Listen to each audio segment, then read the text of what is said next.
Hello everybody, this is Bird Brain, where here we are nerdy for the birdies. The Philadelphia Eagles successfully defeated the LA Rams 28-22 and are now moving on to the NFC Conference Championship. So we're going to talk about this game, and I do apologize for this video being a little bit later than I usually do it. I kind of wanted to take a little bit longer with this post-game ponder to think about it and give my thoughts, so here we are. So really my first reaction to this game is, this was a fun game to watch, honestly. I've always, since we've had Jalen Hurts and we've really developed this running game, I've wanted to see what this team would look like in a snow game, and it more or less looked like what I thought it would. Maybe -7 sacks, but we'll talk about that in a bit. But this was just kind of a fun game to watch. It got a little stressful at the end, let's be honest, but this is a game we're going to look back on, and it's like, oh yeah, Jalen Hurts won a playoff game in the snow. That's awesome. He's up to 4 playoff wins right now, and, it's great for him. But yeah, we'll see what happens with that. But yeah, it was just a fun environment. It was cool to see how the weather was affecting the game. Snow games are so infrequent, especially in this part of the country, just because it doesn't snow as often as it does in, say, Buffalo or Green Bay. But here, it was enjoyed. It definitely gave me vibes of the 2013 snow game. But yeah, moving on to other things. And the reason why I really wanted to see a snow game with this offense is the run game. And the run game absolutely showed up. Eagles had some explosive runs against the Rams defense. They had a 44-yard touchdown run by Jalen Hurts, which is his career high. It doesn't technically, I guess it wouldn't technically count for his career high, it'd be his career playoff high. But it is his career longest rushing touchdown, which is awesome. It was a great play. Saquon Barkley had a 62-yard touchdown and a 78-yard touchdown run. Just awesome to watch this running game really take form, and it really speaks to the identity of this team, that at the end of the day, they are going to run the ball and they're going to be successful. And there was a lot of talk about, from Rams fans saying, like, okay, we're going to bottle up Saquon this time, and technically they did, because he had 50 less yards than last time, but he still was highly effective, still was over 200 yards rushing. I mean, it's one of the most successful years I've seen a guy have against an opponent that isn't a division rival that they played twice. But yeah, run game, awesome. But let's talk about Jalen Hurts, and I know he's been a little bit of a hot button issue. Jalen had a very up and down game. As a passer, he was pretty efficient. He was 15 of 20 for 128 yards. He didn't throw a touchdown. He had the touchdown run, like I mentioned. He ran for 70 yards in this game. He also sustained a knee injury in this game, which it looks like he's healthy enough to play with it, but it is going to affect him. But really the big thing is, a lot of people are concerned about his pocket presence. A lot of people are concerned about the sacks he took. A lot of people are concerned, does Jalen have enough to be a Super Bowl winning quarterback in this league?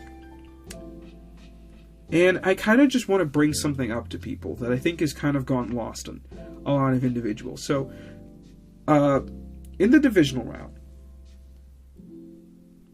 the 4 teams that won, the Chiefs, the Bills, the Eagles, and the Commanders, all were outgained by their opponents in yardage.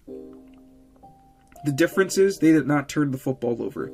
Now, the Texans didn't turn the football over either in their game, but they still managed to lose to the Chiefs for a number of other reasons. You saw the Lions, 5 turnovers. The Rams, 2 turnovers. The Ravens, 3 turnovers.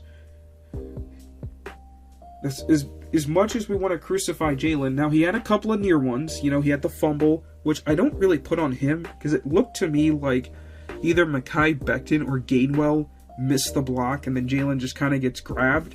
And the way he was kind of squeezed, the ball just kind of popped out. Thankfully, Gainwell recovered, and then he had a deep ball that he was trying to get to AJ that was pushing it. It was definitely interceptable. But for the most part, he's taking care of the football. He's done a very good job. Since, the bye week, he's only had 3 turnovers. Before the bye week, he had like 11 turnover-worthy plays. He had 7 actual turnovers, and it looked bad. I think he's probably had, since the bye week, maybe 5 turnover-worthy plays. In the playoffs, it doesn't matter how you win as long as you win.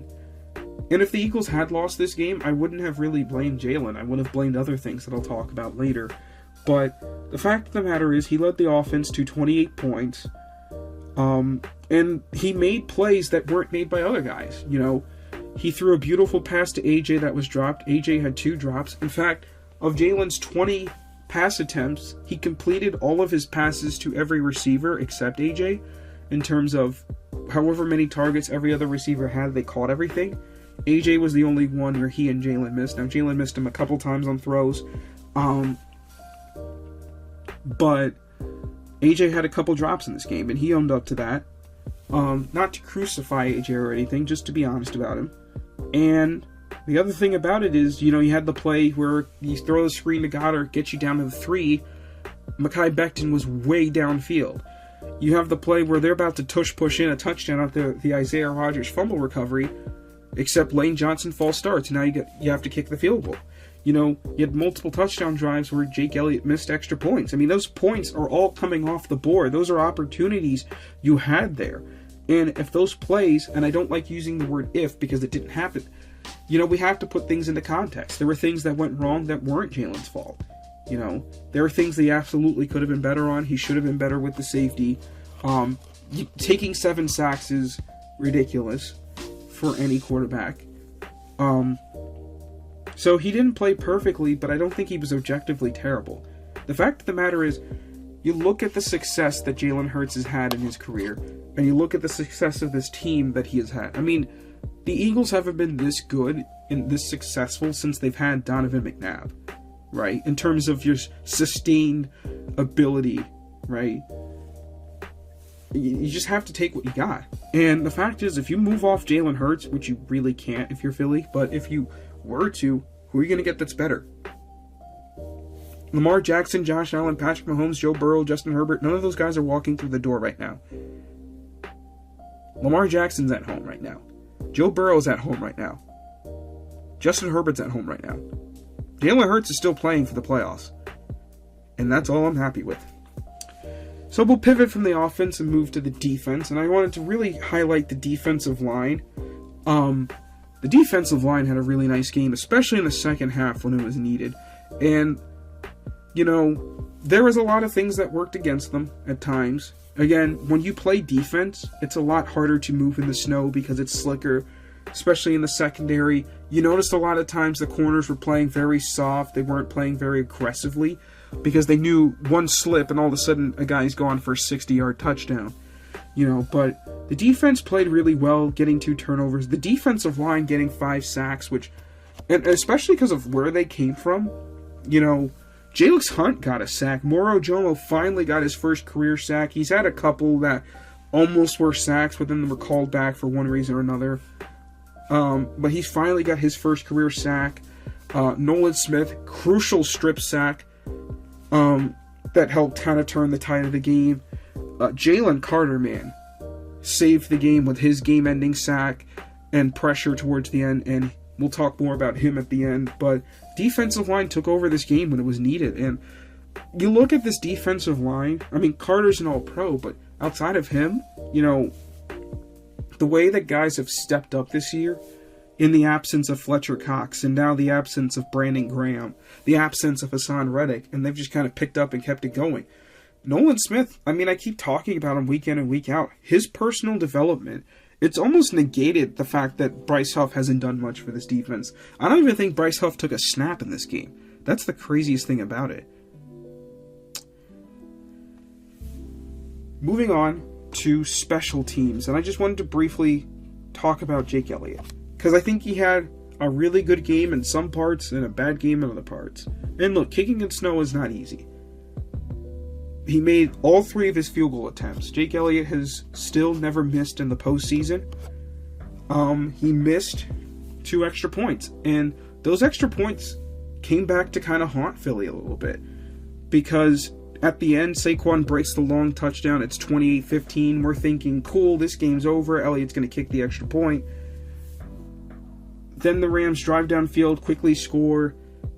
Then the Eagles go 3 and out, and it's like, uh-oh, the Rams are going to get the ball back. And now they're driving, and luckily Carter makes the play, but if they had scored, they would have won the game, most likely. So you just never know in that situation.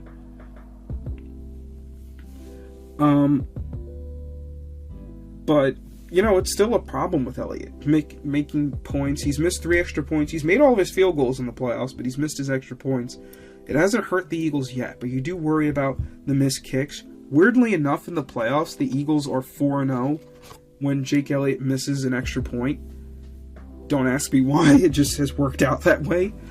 I can't quite remember all the games he's missed. I know the 2 are obviously the last 2 weeks, and then I think he missed one in the Super Bowl. And then I can't remember what else he did, but regardless. Yeah. So, now we gotta prepare for Washington. That's gonna be a big game in Philly. I mean, look at this. I mean, a lot of Philly fans were upset that, you know, we're not gonna be able to, you know, control our destiny, go all the way to the Super Bowl in terms of keeping everything in Philly. Lo and behold, you stay in Philly. And all you have to do is just ride the straight and narrow, and you're in the NFC Championship.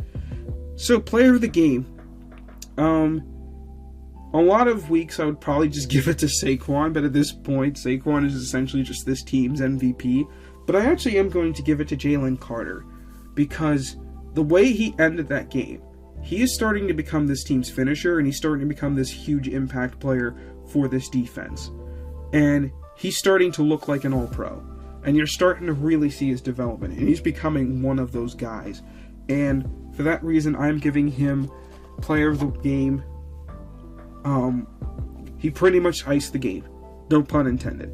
Anyway, this is Bird Brain. Hope you guys enjoyed being nerdy for the birdies. I'll be back this Saturday with another playoff preview, talking about the Commanders game.